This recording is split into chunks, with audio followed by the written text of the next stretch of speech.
うちの本物のスクールスポーツのために行こうぜベイビーバンとの国は気をつけて、現実になることがありますからね。Alright, so guys, I have a lot of prospects and young fighters here in Japan that I want to make videos about. There's so many dynamic talents coming out of Japan right now that people need to know about. So consider this video one of many, because this fighter right here, I've learned about him in my time here in Japan. He is definitely what you would classify as a super prospect, a fighter that's just like, you know, he only has 2 fights. He's only 2-0 with 1 knockout.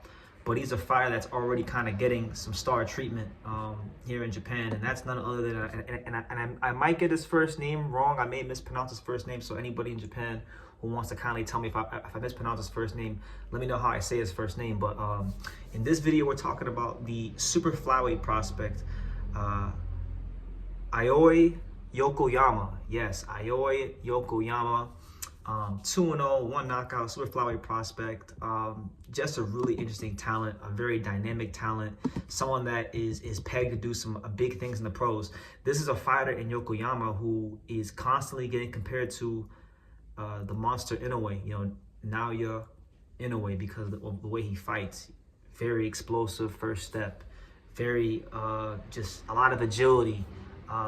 Punches through the target. That's the kind of style. Those are the kind of attributes that Yokoyama has. And for those of you who don't know, who aren't familiar with this guy is such a big deal out here in Japan right now that in his second pro fight, which was a couple weeks ago, he actually headlined. In his second pro fight, he headlined on a card out here in Japan, and he was the main event above an actual world title fight, because they had 2 Mexicans fighting for the IBF super flyweight title with Rene Calixto and Ubaldo Garcia. He was actually above those guys. So that's the kind of attention he's getting out here in Japan. So let's talk about him.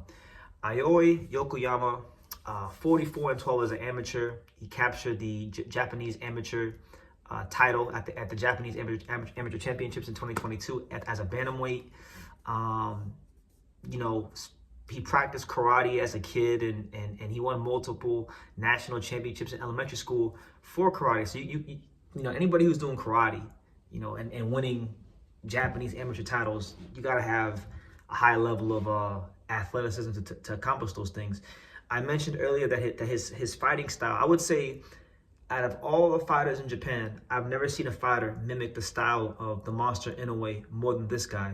And I know, like, there's a thing here in Japan. It's kind of like in American sports, like, you know, when a guy's 6'7" and can dunk a basketball a certain way, it has a certain athletic build, they may get compared to the next LeBron James, the next, you know, Kobe Bryant, whatever the case may be. That's happening. That happens here in Japan as well. But this guy, I'm telling you guys, style-wise, I didn't believe it at first, because I had like 4 people tell me, yo, Yokoyama, he fights just like the monster. And I'm like, okay, they probably say that about every, you know, top Japanese prospect, you know. But then I sat down there and I watched him fight, and wow, I mean, the same hand positioning, same attributes, you know, explosive right hand, very, very straight, precise punches. But the 2 things that really make him look like an Inoue to me are his agility and his ability to cover a lot of space. When he goes to commit to his offense, when he goes to throw a punch, just the amount of ground, the amount of space he can cover from one movement to the next in such a short amount of time, that's what makes it look like Inoue to me. And then just the way he's able to vary his jab up and down, and then use his legs and his agility to get in and out, and then set up the straight right hand. This is what makes him fight like a monster Inoue to me. I'm not saying he's going to be as good as the monster. I don't want to put that in any fight. That's a high expectation to live up to, but I'm just saying, in terms of style, in terms of what he's bringing to the table, he looks just like Inoue. So yeah, funny. There's big expectations placed on this kid. He signed a promotional deal with Tomoki Kameda's promotional company, 3150. For those of you who don't know, 3150 Promotions, that is Tomoki Kameda's promotional company out here in Japan.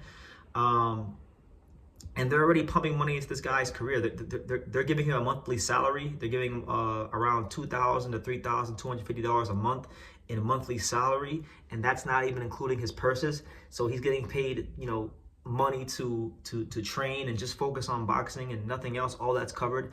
And in Japan, from what I've been reading and researching on Asian Boxing Info, shout out to them, this is very rare. You know, most fighters don't have this luxury, and it's the same way. It's the same way in the America, in the USA, and in the United States.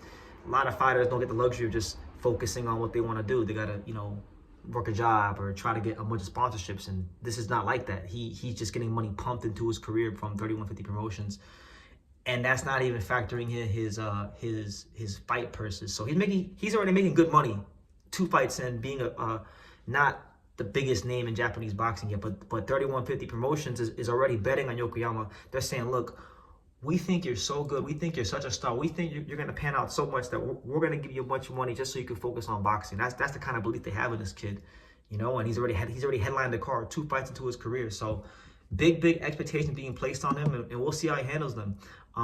Very interesting fighter. You know, one of the things that he was doing outside of boxing was that he worked in a nursing home in Otaku, Tokyo, as a caregiver to the elderly. So he's got a heart. He's got a heart for the elderly. So I like that about him. But you know, I'll tell you guys, when you watch the tape on Yokoyama fight, very explosive. I mean, his athleticism jumps off the page more than most Japanese fighters. Like the same things you could say about Inoue, and I'm not trying to say he's like Inoue, so don't take this as me saying he's going to be as good as the monster, because that's a lot to ask for. But the same feelings I used to get 9-10 years ago when I was watching Inoue for the first time as a prospect when he was coming up.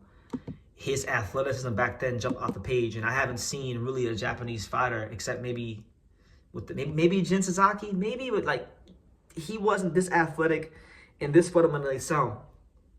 Yokoyama is bringing a fundamentally sound style with elite athleticism, which is why it's very reminiscent of, you know, Inoue and whatnot. So I'm really intrigued. I'm really intrigued to see what he's gonna do.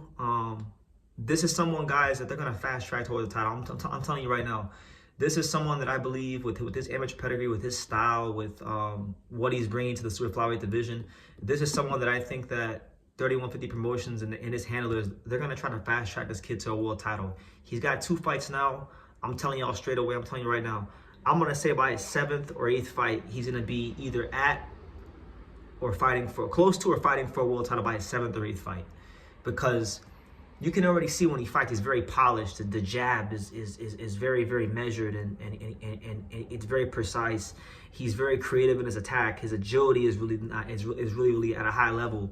And yeah, I got honestly, I didn't want to believe the hype because I had so many people here in Japan tell me how good he was, and I'm like, yeah, okay, he's not Inoue, right? But you know, you look at his second fight. His second fight, he fought in an 8-rounder. He had some trouble in the 8-rounder. He fought a 13-3-2 guy, but he won. It was a close fight, but he won. But any fighter, look, anybody who knows anything about boxing and fighter development knows, if a fighter is fighting in an 8-rounder in his second pro fight, that means more than likely the people that handle that guy's career are going to try to fast track him. So if you're looking at a fighter that maybe you never heard of, that could be the next world champion from Japan, that has less than 5 fights, that doesn't have a whole lot of information out there about him right now, this is your guy. This is one of your guys that you got to pay attention to, because he's a problem. He's a big problem, and I look forward to seeing how it goes. But I honestly, I don't like saying this in these kind of videos, but honestly, just for the little bit I've seen, I can't see a world where he's not a world champion. He's really good. He's really polished so early in his career. You know, he's 23 years old, so he's very polished, and his fundamentals, his power, his agility, these things are all at a very high level. So I think he'll be a world champion, honestly. But let me know what you guys think. What do you guys think about Aoi Yokoyama? If you guys got anything to add about him, let me know. I just wanted to get this out there because this is my first video on him, and I'm going to be doing a lot of videos on him in the future. So definitely pay attention to his career, and yeah, leave your comments down below. Make sure you guys take the time to subscribe. And like I say in every single one of these videos, you can love me or you can hate me, but I'm just a kid from Daniel. So until next time, take care, guys. Thank you for watching another video on the untouchable True School Sports Empire. For more great boxing content just like this, make sure you click right over here.